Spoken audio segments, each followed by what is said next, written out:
Bismillahirrahmanirrahim. Assalamualaikum warahmatullahi wabarakatuh. Ketemu lagi di channel kami Muslimah Almera. Jangan lupa subscribe ya untuk tetap mengikuti kajian-kajian terbaru dari kami. Kali ini kita sudah kedatangan tamu dari seorang santriwati.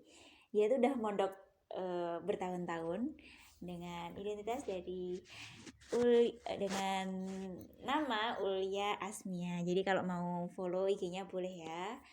Cari aja Ulia Syarif gitu. Oke, sekarang kita persilahkan pemateri kita untuk masuk. Perkenalan dulu nih, Sister Ulia Asmia, gimana? Namanya siapa, dari mana, dan gimana? Assalamualaikum warahmatullahi wabarakatuh.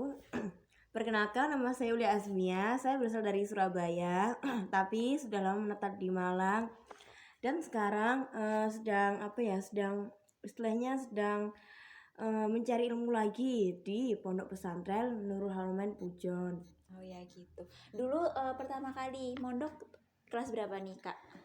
SMP, setelah lulus SD itu langsung mondok. Setelah lulus SD lalu langsung mondok, berarti SMP sama SMA-nya udah mondok ya? SMA-nya enggak, SMA enggak mondok, cuma mondok. SMP aja.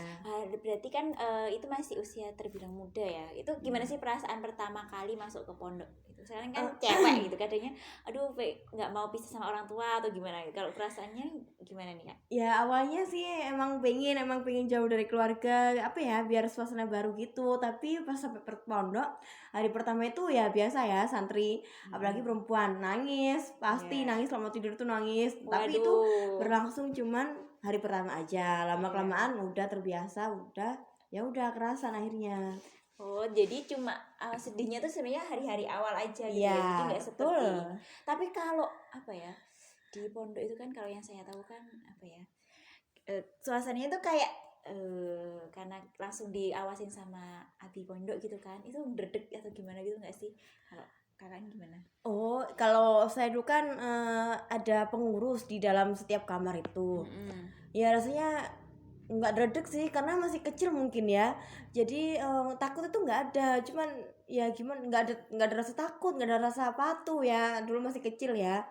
Jadi ya udah biasa aja. Udah kayak guru sama guru SD gitu-gitu. Jadi udah biasa gitu. Kalau dari orang tua sendiri gimana nih? Kalau mau ngelepas di pondokan itu, sebenarnya itu pengennya berarti dari kakak sendiri ya kalau mau pengen mondok itu, atau dari orang tua? Oh, terus kalau respon orang tua sendiri gimana? Alhamdulillah respon orang tua positif, karena kan orang tua belum pernah nggak ada yang mondok, jadi beliau itu berharap kalau anak-anaknya itu mondok semua gitu. Akhirnya ya udah diridhoi, ya akhirnya kerasan itu. Akhirnya diridhoi dan kerasan, kayaknya titik poinnya di situ ya, harus ada ridho orang tua biar kerasan gitu. Kalau suka dukanya di pondok ada nggak? Ada. Atau pengen kabur atau gimana gitu? Dukanya dulu ya, yang gak enaknya dulu. Ya, biasanya dukanya ya, dukanya itu bosen gitu ya, di situ aja, nggak bisa ke mall, nggak bisa jalan-jalan, nggak bisa apa. Jadi Surabaya ya. Iya, jadi setiap ahad itu saya dan teman-teman itu mengagendakan untuk jalan-jalan ke gunung-gunung atas. Kebetulan kan pondok dekat gunung, jadi jalan-jalan ke atas, terus ke rumah-rumah orang-orang yang kerja di pondok gitu. Jadi biar nggak bosen gitu, seling-seling. Kalau sukanya jadi apa? Sukanya banyak temannya, terus pengalaman baru, ilmu baru, ya gitu. Jadi setelah selama ini berada di pondok, kalau kakak pilih menetap di pondok atau di rumah? Kalau sekarang ya di pondok, karena kan kita di pondok itu juga bekal untuk berumah tangga kelak, karena kan jauh dari orang tua. Nggak mungkin kan kita berumah tangga masih tinggal sama orang tua aja, kan pasti punya kehidupan sendiri. Jadi itu termasuk bekal untuk berumah tangga. Jadi saya memilih untuk menetap di pondok gitu. Kalau di rumah orang tua pasti kita menjadi ratu, ya bener nggak guys? Apa-apa dilayani, dimasakin, ya kan? Iya. Terus jadi apa sih ilmu yang menurut kakak ini paling bermanfaat nih di pondok gitu? Saya katanya tadi bisa jadi masak dan sebagainya. Itu apa aja yang kakak kira itu, wah saya bisa dapat ilmu nih di sini gitu? Ilmu yang pertama ilmu ilmu agama tentunya ya, ilmu pengetahuan tentang agama gitu kan.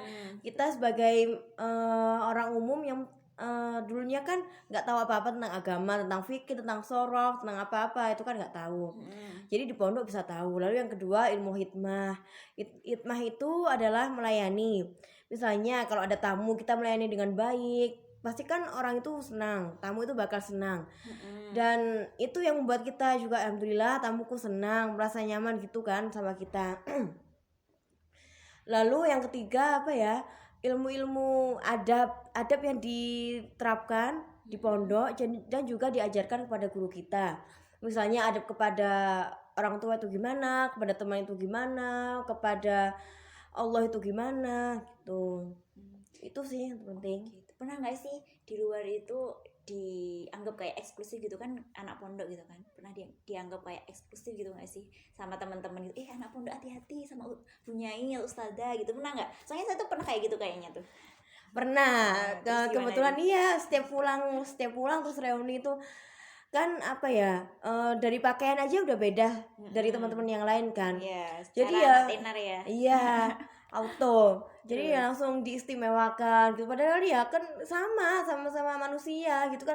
Oh saya ya udah biasa aja, nggak usah berlebihan gitu.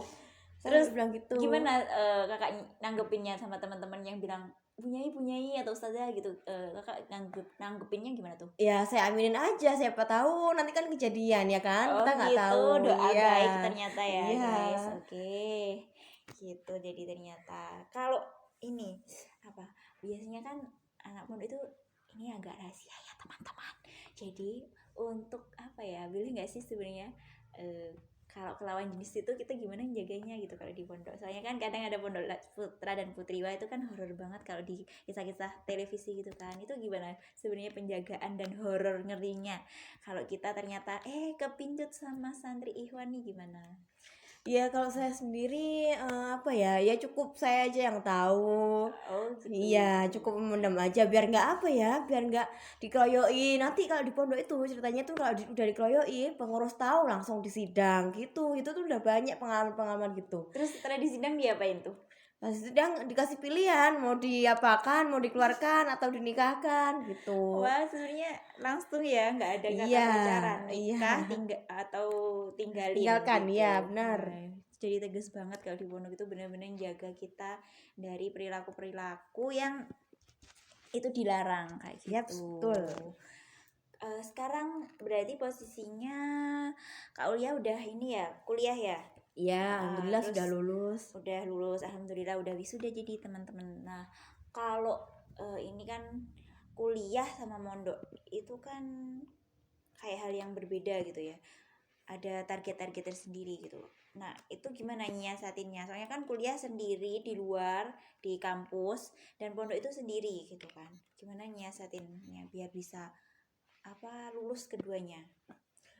Kalau saya sih tugas kuliah itu semua yang berhubungan kuliah itu diselesaikan dulu biar nggak mengganggu tugas-tugas pondok, jadi segera diselesaikan. Kalau sudah selesai baru kan kita bisa fokus yang di pondok. Jadi gitu kalau saya itu.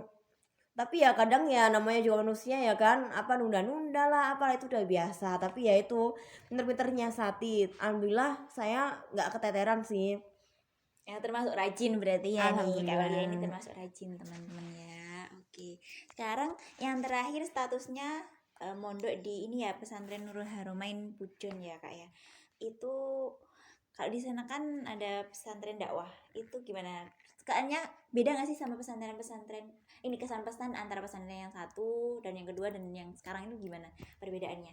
Kan beragam visi misi dan jenisnya ya. Kalau pesantren pertama itu lebih fokus kepada pendidikan. Pendidikan itu pendidikan formal karena kan pesantren pertama itu di Amanatul Ummah dan itu program akselerasi. Jadi harus ngejar target SMP itu 2 tahun. Jadi kita iya. fokus ke pendidikannya. Kalau yang pesantren yang kedua itu fokus ke bisnis. Jadi ngaji sambil bisnis gitu. Oke. Jadi kan suatu hal yang beda juga kan. Ya itu jadi ya kita di sini bener-bener nyiasatin udah ngaji bisnis sama kuliah, jadi pinter-pinter bagi waktu. Banyak juga teman-teman saya yang udah tereliminasi 1 tahun 2 tahun banyak. Udah Dan keluar dari alhamdulillah pesantren ya. iya saya sudah 5 tahun di sini. Alhamdulillah. Terus Lalu pesantren yang ketiga itu ya lebih fokus ke dakwah. Jadi dakwah itu apa ya? Dicetak untuk menjadi dai dan daiyah. Kenapa? Karena kan siapa lagi kalau bukan penerus penerus Islam. penerus Islam untuk menyampaikan ilmu-ilmu kepada masyarakat. Jadi pondok yang ketiga ini memang benar-benar fokus pada pengembangan dan dakwah. Jadi apa ya, diajarkan bagaimana cara berdakwah kepada masyarakat yang baik, bagaimana cara masuk ke dalam masyarakat itu awal mula kita membangun di pesantren masyarakat tuh. Oke, kayak gitu. Terus konklusinya, kesimpulannya dari background pesantren yang berbeda, fokus tujuan yang berbeda dari ketiga pesantren tadi. Sekarang konklusi dari Kak Lia ini pengen setelah mondok ini mau ngapain?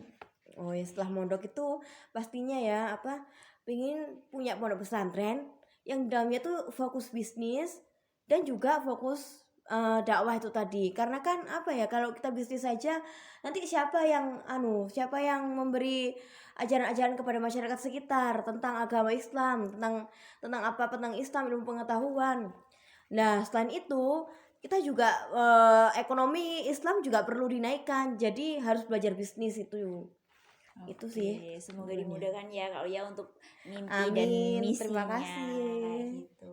Sekarang ini yang terakhir, pesan bagi kita mungkin yang mau masuk pondok tapi ragu, atau yang udah pondok tapi pengen keluar, atau yang masih belum tahu pondok sama sekali.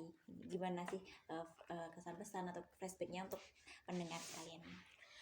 Kesan pesan saya untuk yang ingin mondok aja, enak kok, seru, banyak temennya, banyak pengalamannya, banyak ilmu yang didapat.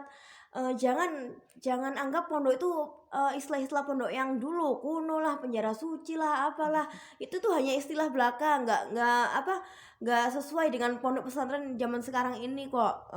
Pesantren zaman sekarang ini udah modern, udah diajarkan public speaking, internet marketing, apa-apa. Pokoknya yang berkaitan dengan kehidupan saat ini juga diajarkan kok di pondok pesantren. Oke, jadi biasanya bagi teman-teman yang mau masuk pondok tapi ragu itu tepis dulu keraguan itu, karena sekarang pondok pesantren itu banyak jenisnya, nggak cuma sekedar belajar agama tapi juga belajar ilmu-ilmu keduniaan yang mungkin kita butuhkan di dalam menjalani kehidupan ini. Oke, sekian dari kita. Jangan lupa untuk tetap ikuti channel kami dengan langsung subscribe, like, dan boleh juga komentar atau usul ide topik selanjutnya ya. Oke, sekian dari kita, dari saya Munash Almera dan Ulia Azmia, kita sampaikan wassalamualaikum warahmatullahi wabarakatuh. Sampai jumpa. Dadah.